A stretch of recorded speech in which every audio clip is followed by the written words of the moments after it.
حضرت ابو ہریرہ رضی اللہ تعالیٰ عنہ فرماتے ہیں بھوک زیادہ لگتی تھی نا جب مجھے، تو میں حضرت عمر سے، ابو بکر سے، عثمان، مولا علی سے کوئی مسئلہ پوچھ لیتا تھا، اور جب میں مسئلہ پوچھتا تھا تو وہ مجھے روٹی کھلا دیتے تھے۔ جب میں ان سے مسئلہ پوچھتا تو وہ مجھے، حضرت ابو ہریرہ فرماتے ہیں مجھے بھوک لگی، میں حضرت عمر کے پاس گیا، ان سے مسئلہ پوچھا۔ ان کا رواج تھا جب میں مسئلہ پوچھتا تو پہلے روٹی کھلاتے۔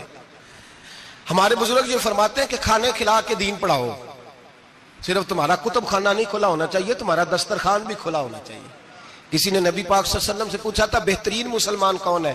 حضور نے فرمایا جو سلام لینے میں پہل کرے اور روٹی زیادہ کھلائے، جو روٹی ہر وقت فکر کرے آ یار تو روٹی کھا لے، روٹی کھانے کی طرف توجہ دلائے۔ کھلانا سنت ہے، زیادہ کھانا اس میں بھی فرق رکھے۔ تو نبی پاک صلی اللہ علیہ وسلم کے صحابی حضرت ابو ہریرہ رضی اللہ تعالیٰ عنہ فرماتے ہیں میں نے حضرت عمر سے مسئلہ پوچھا، میں نے کہا حضور مسئلہ بتائیں، تو کہتے پہلے ان کی عادت تھی جب میں مسئلہ پوچھتا تو روٹی بھی کھلاتے، آج انہوں نے مسئلہ ہی بتایا ہے، روٹی کوئی نہیں کھلائی۔ تو مجھے کہنے لگے ابو ہریرہ تو سوچتا ہوگا روٹی نہیں اس نے پوچھی، تو نے کب سے کھانا نہیں کھایا؟ میں نے کہا آج صبح سے۔ تو جناب عمر کہنے لگے میں نے کل صبح سے نہیں کھایا۔ چل ابو بکر صدیق کے گھر مسئلہ پوچھتے ہیں۔ کہتے ہیں جناب صدیق اکبر کے دروازے پہ گئے، جا کر کے ان سے مسئلہ پوچھا۔ ان کی بھی عادت تھی جب کوئی مسئلہ پوچھنے جاتے تو دسترخوان بچھا لیتے، کہتے آؤ روٹی بھی کھلاتا ہوں مسئلے بھی بتاتا ہوں۔ کہتے ہیں گئے تو انہوں نے بھی مسئلہ بتایا، روٹی کوئی نہ پوچھی۔ تو کہنے لگے عمر ابو ہریرہ تم لوگوں نے کل پرسوں سے نہیں نہ کھایا ہوگا، اور ابو بکر کو 4 دن گزر گئے ہیں، تھوڑا سا دودھ ملا ہے یا کھجور ملی ہے، روٹی کوئی نہیں ملی، چلو در رسول پہ چلتے، آؤ حضور کی بارگاہ۔ کہتے ہیں نبی پاک کی بارگاہ میں آئے، حضور نے چہرے دیکھے، کریم سے مسئلہ نہیں پوچھنا پڑا۔ میرے مصطفیٰ کریم نے فرمایا بھوک لگی ہوئی ہے تم تینوں کو؟ 3-4 دن ہو گئے؟ اللہ کے رسول نے فرمایا مجھے پورا ہفتہ ہو گیا ہے۔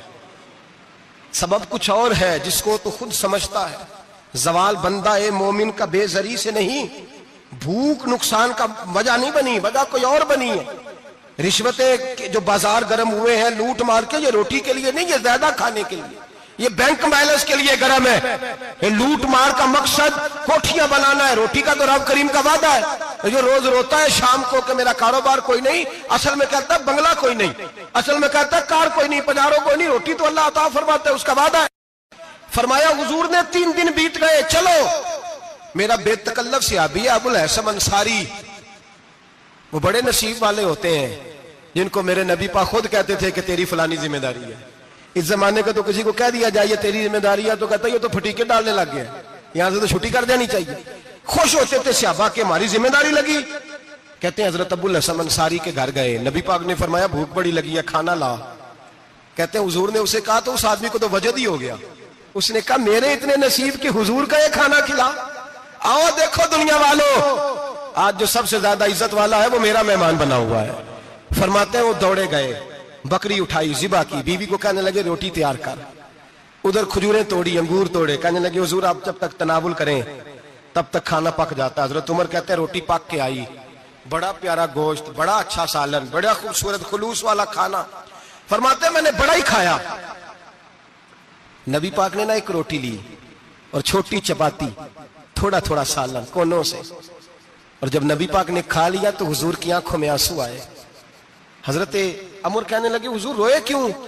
نبی پاک نے فرمایا سوچتا ہوں 7 دن کے فاقے کے بعد کھایا ہے، پر ڈرتا ہوں رب اس کا حساب پوچھے گا تو جواب کیسے دینا ہے، اس کا حساب بھی تو دینا ہے نا جو کھایا ہے۔ تو حضرت عمر فاروق کے ہاتھ میں کچھ چیز تھی، زور سے زمین پہ ماری، کا محبوبہ 7 دن کے بعد بھی روٹی کھائے تو حساب دینا ہے؟ نبی پاک فرمانے لگے عمر وہ مالک ہے نا، تو جب دیتا ہے تو حساب نہیں لے سکتا، حساب تو دینا ہے، حساب تو دینا ہے، تیاری رکھو۔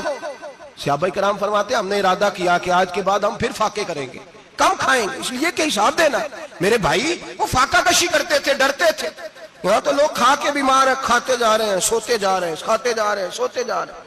یہ بھی وقت آئے گا رمضان شریف کا، سویرے درس پہ آؤ کہتے نیند بڑی آتی ہے، سویرے 2 سپارے پڑھ کے سویا کرو کہتے صاحب نیند بڑی آتی ہے، فجر کے بعد ہی تو وقت ہوتا ہے اللہ اللہ کرنے کا، سحری کا، کھاتے جا رہے ہیں، سوتے۔ لوگ جماعت سے نماز نہیں پڑھتے، سو جاتے، جماعت کا ثواب چھوڑ کے سو جائیں گے۔ بھائی رمضان مبارک میں فاقہ کشی کی ٹریننگ ہوتی ہے، فاقہ کشی کی تربیت لے، رمضان میں روکے اپنے آپ کو، تربیت ہوگی۔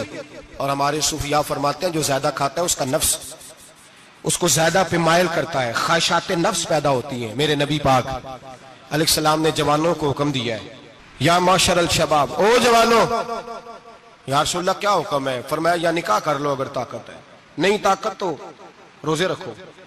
حضور روزے سے کیا ہوگا؟ فرمایا تمہارا نفس کچلا جائے گا، شیطان وسوسہ اندوزی نہیں کرے گا۔ آج نوجوان بڑھ بڑھ کے کھاتا ہے، بہت زیادہ کھاتا ہے، کبھی اس ہوٹل سے کھاتا ہے، کبھی اس ہوٹل سے کھاتا ہے۔ اتنا زیادہ کھائیں گے تو نفسانی قوتیں اچھل کر کے آئیں گی، مشکل ہو جائے گا۔ شادیاں دیر سے ہوتی ہیں، ماں باپ آنکھیں بند کر کے بیٹھے ہوئے ہیں۔ اگر ماں باپ کی ذمہ داری ہو اور ماں باپ نکاح نہ کرے تو نبی پاک نے فرمایا بچے گناہ کریں گے تو جتنا گناہ بچے کو اتنا باپ کو بھی ہوگا۔ تو ماں باپ چپ ہیں، دوسرا شادی مشکل بڑی ہے، مہنگی بڑی، اور تیسرا نہیں کر رہے کچھ لوگ تو روزے بھی نہیں رکھ رہے۔